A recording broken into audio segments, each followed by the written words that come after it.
Welcome to The Explainer. You know, every year, businesses lose trillions of dollars. But not to market shifts or some new competitor. Nope, the threat is coming from inside the house. So today, we're going to follow the money and uncover the super high-stakes world of corporate fraud. All right, let's just start with one number. That's it, 5%. So what is that? Well, according to the Association of Certified Fraud Examiners, the average organization loses 5% of its annual revenue to fraud. Not to bad investments, not to tough competition, but to fraud. That is a truly staggering figure when you think about it. Yeah, this isn't just some rounding error on a spreadsheet. We're talking about a multi-billion-dollar problem that can absolutely cripple companies and, of course, cost people their jobs. So let's put on our detective hats and really investigate the world of corporate fraud. Okay, so what exactly is corporate fraud? Well, it's not a simple mistake in the books. This is deliberate. It's an intentional deception, often a whole systemic scheme cooked up to fool investors, regulators, or even the public, all for financial gain. And fraud comes in all shapes and sizes. You know, the most common type by far is asset misappropriation, basically theft of cash or inventory. But look at this other one, financial statement fraud. It's the least common, but whoa, it's a financial bombshell. The median loss is nearly $1 million per case. So you have to wonder, what pushes people, often these are trusted employees or executives, to cross that line? Well, it almost never happens in a vacuum. Criminologists have figured out that it's usually a perfect storm, a combination of 3 very specific conditions that all have to be in place. And they call this perfect storm the fraud triangle. See, for a fraud to actually happen, you need all 3 of these elements: pressure, opportunity, and rationalization to be there at the same time. Let's break down what each of those really means.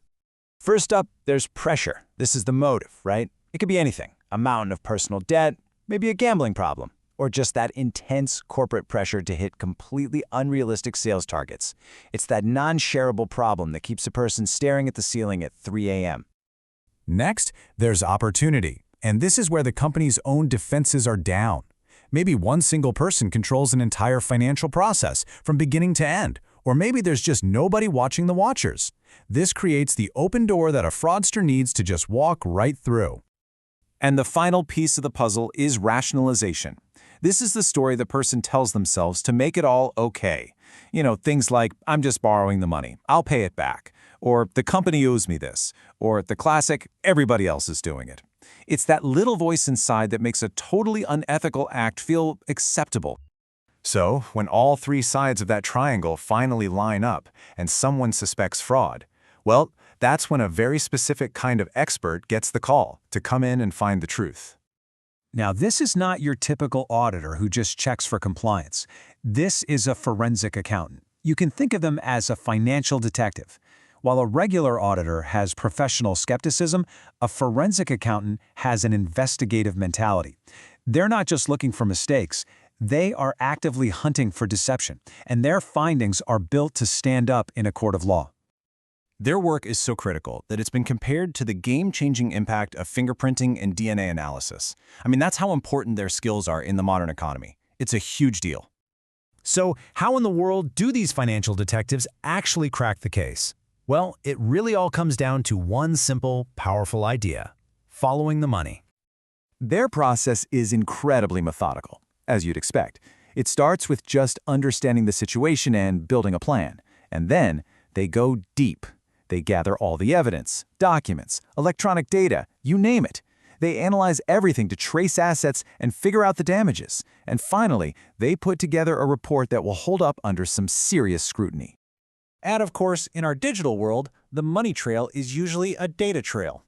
These forensic accountants have a seriously high-tech toolkit. They can recover deleted files, they can analyze browser histories for clues, like say, searches for shell companies, and trace digital payments. They leave no digital stone unturned. But it's not all just about numbers and data. The final pieces of the puzzle often come from interviews, and this is where having all that evidence is absolutely critical. In fact, studies show that when investigators can present a suspect with a mountain of undeniable proof, that is the #1 reason they choose to confess. Okay, so catching a fraudster after the fact is one thing. But the real win, right, is to stop the fraud from ever happening in the first place. So how can organizations build up a strong defense? Well, the data is crystal clear on this one. Having anti-fraud controls is directly linked to lower losses and catching fraud way faster. Get this, a lack of these basic controls is a contributing factor in nearly a third of all corporate frauds. It's huge. So what does a good defense look like? It's really a layered approach built on some powerful but simple ideas. Things like separating financial duties so no one person has all the control, having anonymous whistleblower hotlines, and doing regular training. Oh, and here's a clever one I love, mandatory vacations. It is really hard to keep a fraudulent scheme going when somebody else has to do your job for 2 weeks. And that really gets to the heart of prevention. I mean, all the fancy software and policies in the world can't replace an alert, educated, and empowered workforce. Your employees are your absolute best line of defense. They're your eyes and ears on the ground. So, see, it all comes back to that fraud triangle. Weak controls create the opportunity. Unrealistic pressure creates the motive. The absolute best defense is to dismantle that triangle before it can ever form. So the final question isn't just about the story your financials are telling. It's about what pressures and opportunities might be hiding just beneath the surface.